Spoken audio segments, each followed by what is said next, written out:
Welcome everybody to the Genesis Mindset. So today I wanted to again look at some of the ideas I explored yesterday and broaden some of the perspectives and the potentials of what it might mean and encourage people to really think about it, to build, to test, to explore, and see if we can discover something special together as a community. So I want to go into that a little bit more. And then also, I wanted to share a particular website which might make it easier to explore these kinds of things. And then also, some of the ideas that I've seen floating around about what it could actually mean. So, okay, let's get started with the share screen. So, let's have a look-see here.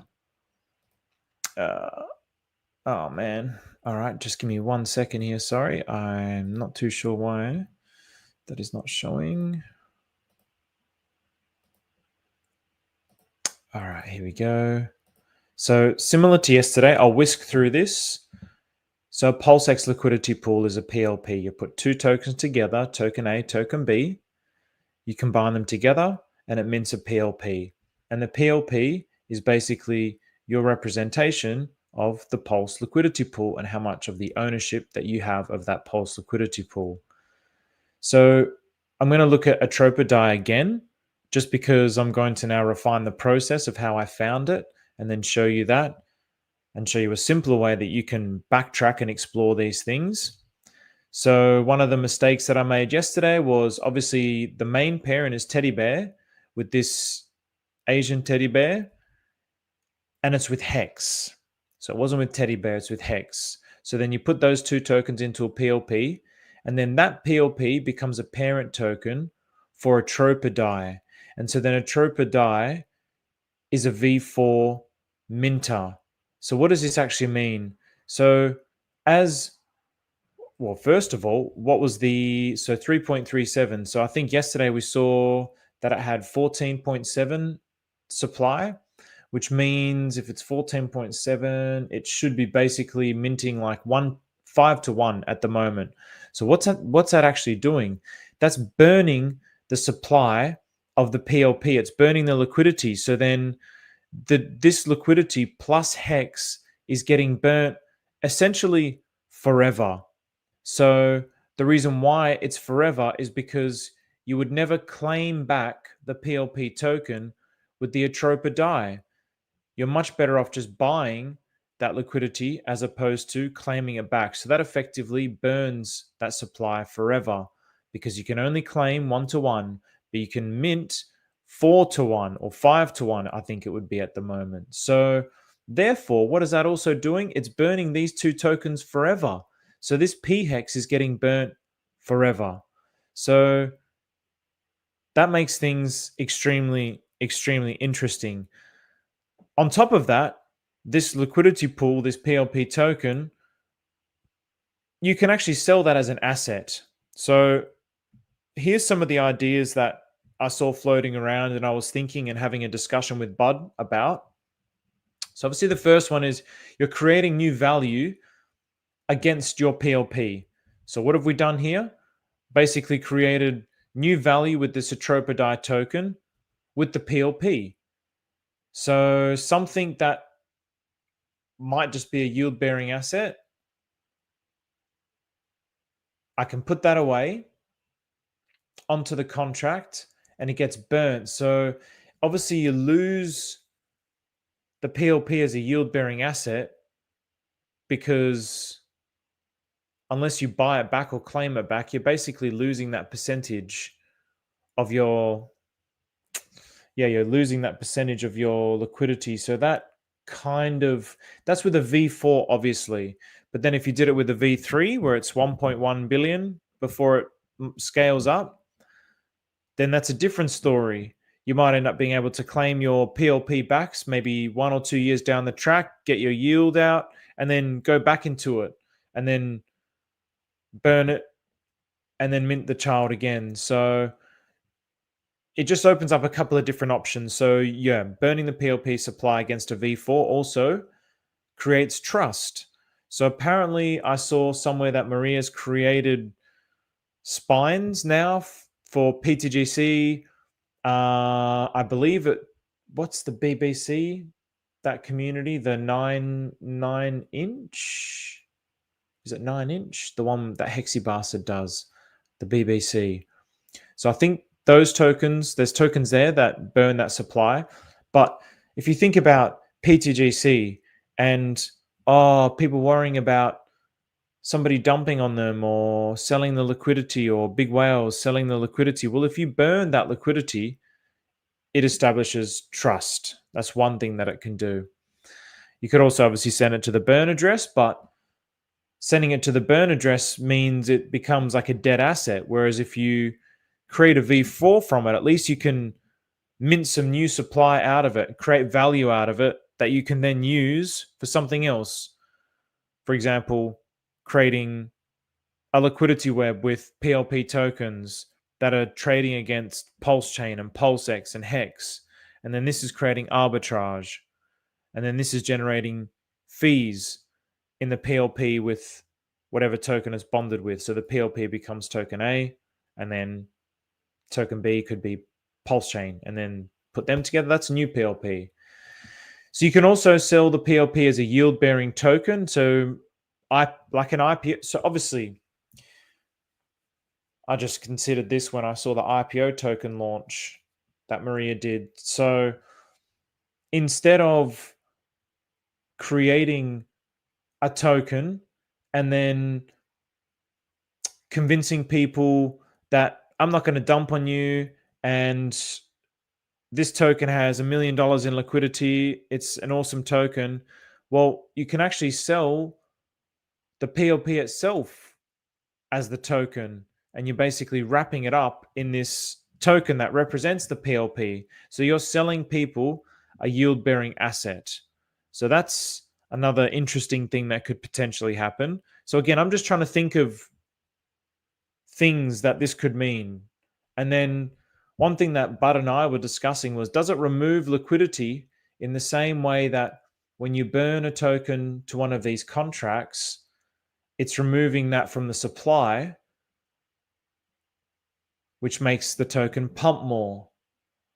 Does this also remove liquidity, which then thins out liquidity, which makes both the tokens pump more? I'm not too sure.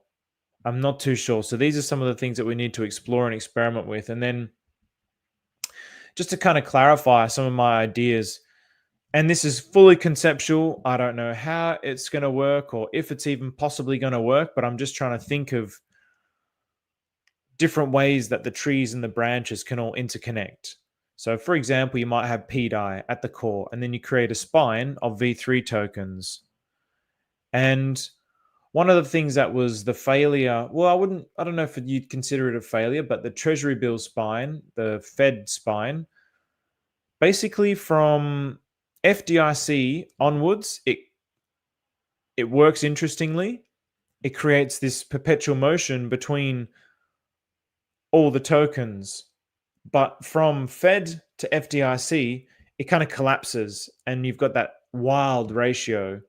So then in terms of what it means for Treasury bill, the assets along here, they're not actually really helping stabilize at all Treasury bill, because the price discrepancy between Treasury bill and Fed, and then that's multiplied even further between Fed and FDIC, and then FDIC and onwards, it starts to stabilize. So if you have a V3 minter where it's 1.1 billion before it can be altered, before the multiplier gets added, then all the way along the line, you're making these dollar assets. So if PDAI ever gets to $1, then every single V3 along there also is technically $1. So what makes this interesting is this is, again, a unique way of, it's not borrowing and lending, it's creating. It's a different kind of concept. And I don't fully understand the implications of that concept yet. I just know that it's a different concept. Now, to generate volume between these, which is what you would really want, you can launch a V4 minter from each of the V3 minters. So then the V4 minters would basically be, over time, making the V3 tokens more scarce by burning them onto the contract. And then they become more and more scarce. So that's generating price discrepancies along the spine and motion and arbitrage. And then another layer on top of that is you could then launch a tax token which buys up the V4 minters. So then the tax tokens which buy up the V4 minters is making the V4 minter price go up. So for example, you could do this for DAI, for example. So imagine DAI at the moment, it's 1 to what I think 1,337 or thereabouts.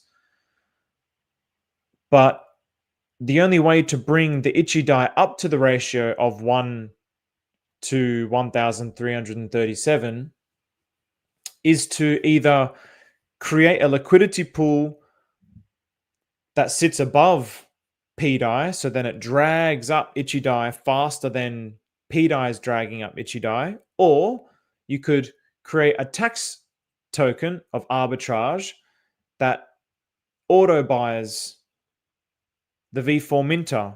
So then the V4 minter is always going up in price, which is going to incentivize the burning of the V3 token. And then how could you interconnect these things? Infinite numbers of ways. So what happens if you connect PDAI to one of the V4 minters right down the end of the spine? Whoops. What happens if at the start of the spine you connect the V4 to the V3 through liquidity pool ratios and percentages, rather, not ratios, percentages? So what happens if you end up making, so in this instance, you make the biggest liquidity pool with the V4 as PDAI? And then what happens if in this instance you make the biggest liquidity pool with the first V4 as the V3? And it's going to do specific things. It's all based on math. And then what happens then if you... what was the... I forgot what this one was. Yeah, then what happens if you basically... what was that line? How did those lines get connected? I can't remember now, but what does that mean for the value of the assets along the line? Do they stay stable? It makes things very interesting. And obviously I've only shown a few connections here, but what happens if your tax token is really just wrapping up in a PLP all of these different tokens? So you don't even need to create new value. You're just basically, well, you're still creating new value, but you interconnect all of these in this really tight-knit web. And so they're all locked together. And so all the tokens are arbitraging each other, and it's just forever movement. So for example, this first tax token, which is boosting the price of the first V4 minter, which is obviously incentivizing burning for the V3 minter. What happens if in that V4 minter, every single one of these tokens in this tree gets put into that liquidity pool? What happens if they get put into that liquidity pool in equal percentages? What happens if they get put into the liquidity pool where this one here is the biggest one, or this one here is the biggest one, and then this one here is the biggest one, or this one here is the biggest one? This is why I started by saying exploration here is really something that I feel is the most important part. So now expanding this concept again. So this is an engine, some kind of PDAI engine. But then what happens if you have like a PDAI field where you're multiplying that concept infinitely with PDAI? So obviously here I've shown 8 different V3 minters off PDAI. So each one of these V3 minters is going to be able to burn 8.8 billion all up before the multiplier goes up. And then what happens if every single one of these V3 has some kind of PDAI engine off them? And then what happens if this PDAI engine is interconnected with this PDAI engine and this PDAI engine and this PDAI engine? So there's just this tight-knit web of forever flow between this whole ecosystem that's just sucking liquidity into this ecosystem from anywhere and everywhere. So that's kind of one of the ways that I was thinking about it. Just trying to put all the pieces together, just trying to speculate, just trying to spark some curiosity and imagination. And I know that there's going to be people out there that probably, maybe based on this, can see things that I don't. Or maybe it triggers something in their mind like, oh, hang on a minute, I've had this idea and why don't I go and do this? That's the intention of me redoing this video now. So now what I want to do is I want to go back to the, let's have a look-see here. I want to go back to this dynamic spine. So let's go to this website. So this website, the link is in the description. Why have I got a black screen of death? What's going on here? Oh, here we go. All right. And I'll share screen. And then let's go here. So where is it? Where are you? Where are you? Here we go. Okay. So now this website, the link is in the description. So this is Spine Tracker. So yesterday I was trying to show you how to do it via the blockchain. And the blockchain's kind of annoying to explore, to be frank, in my experience. It's not fun, it's not easy, it's not intuitive, it's annoying. This seems a little bit simpler, and it doesn't give you a headache when you're doing it and confuse you with all these different things. So if I now go to ATROPA DAI, for example, I can look here. I can get the contract. I can get the contract address for ATROPA DAI. I can type it in here. And then I can press Discover V4, and it will show me what have we got here for PDAI. So it's the ATROPA DAI rather. So you can see here. Here's the ATROPA DAI. It's the child, and here is the parent. So it's not showing. It'll only show down a straight line. This is more like interconnected in different kinds of ways, but at least now I can go, okay, well, the parent is the PLP token. What kind of PLP token is that? Then I can copy and paste this contract address. I can go to Dex Screener. And I can basically now put that contract address up here. And then it will show me what that is. So it should say hex and that Chinese bear. Here we go. That Chinese teddy bear and hex. And there we go as well. Look, you can already see, because that's a PLP, also what we saw already is the PLPs now starting to trade as assets. So they're just derivatives. So PLP is with PulseX, with Pulse Chain rather, and then with, and then also with DAI, and then with, Fern. So this is Fern. This is Fern's website. So this ATROPA spine. So that's one example. Obviously, let's just do one more example just to kind of sink the message home. So this is the newest one, IPO, original public offering. And I'll copy and paste the address here. Discover V4. And then we got IPO and PLP. So IPO is the child. This is the parent. So then I'll get the PLP here. And you'll see that it will be the same thing. So now we've got it with, interesting. So there is another. So this is one of the original ATROPA tokens. I don't know what this one is. It's writing or reading, or maybe none of them. And then we've got global, which is another treasury one. So I can get global. And I can have a look here, what's going to be the parent to the child. So it's pretty much a simple way of looking for what the child is to a parent. And it's a beautiful looking website as well. So kudos to the dudes. Oh, and so this connects to another PLP. So this one goes a little bit further. So then what's the next PLP for this? So global has a PLP wrapped into it.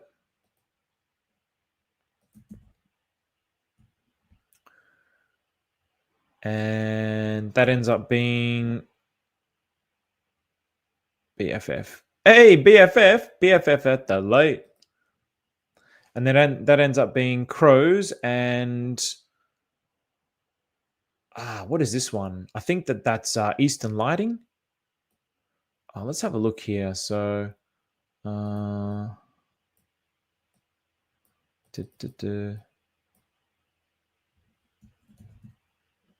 anyway, yeah, and then you can kind of look into it yourself, I guess, but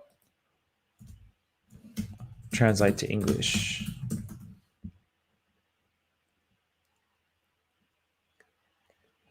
Clear guide.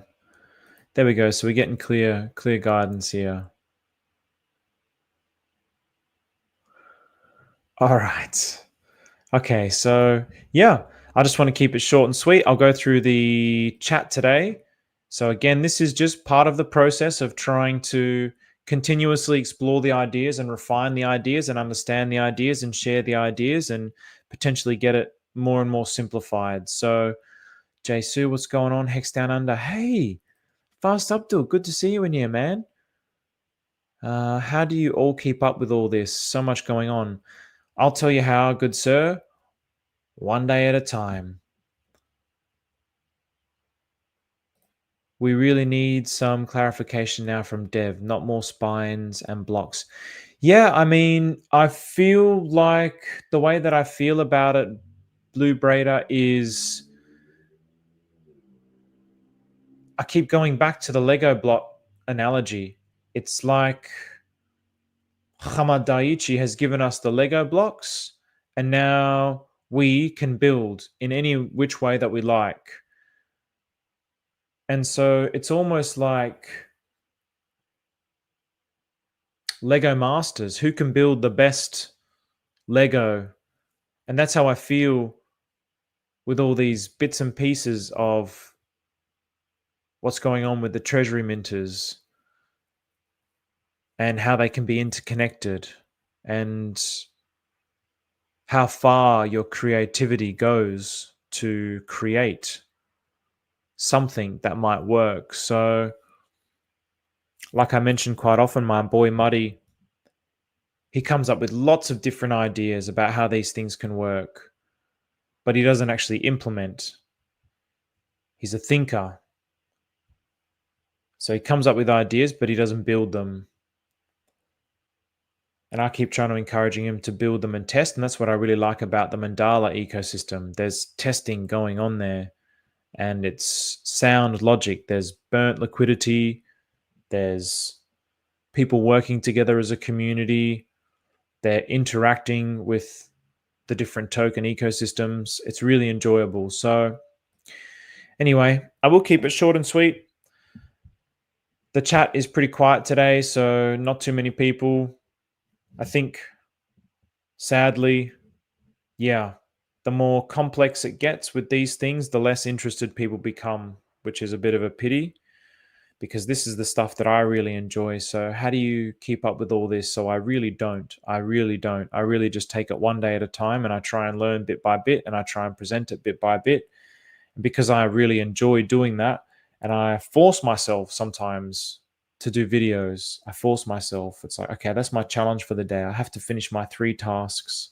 So this is one of the tasks. And I've been able to simplify yesterday's long-winded exploration into a much simpler version, which makes it clearer in my mind, hopefully makes it clearer in your mind, and hopefully triggers things in your mind. And then through this process, we can keep connecting with each other, and somebody comes up with an idea, and then that triggers something in me, and then I present it, and then that sparks an idea in somebody else. So it's really all about working together to win together. So I'm going to leave it at that. Thank you very much, everybody. Enjoy your week.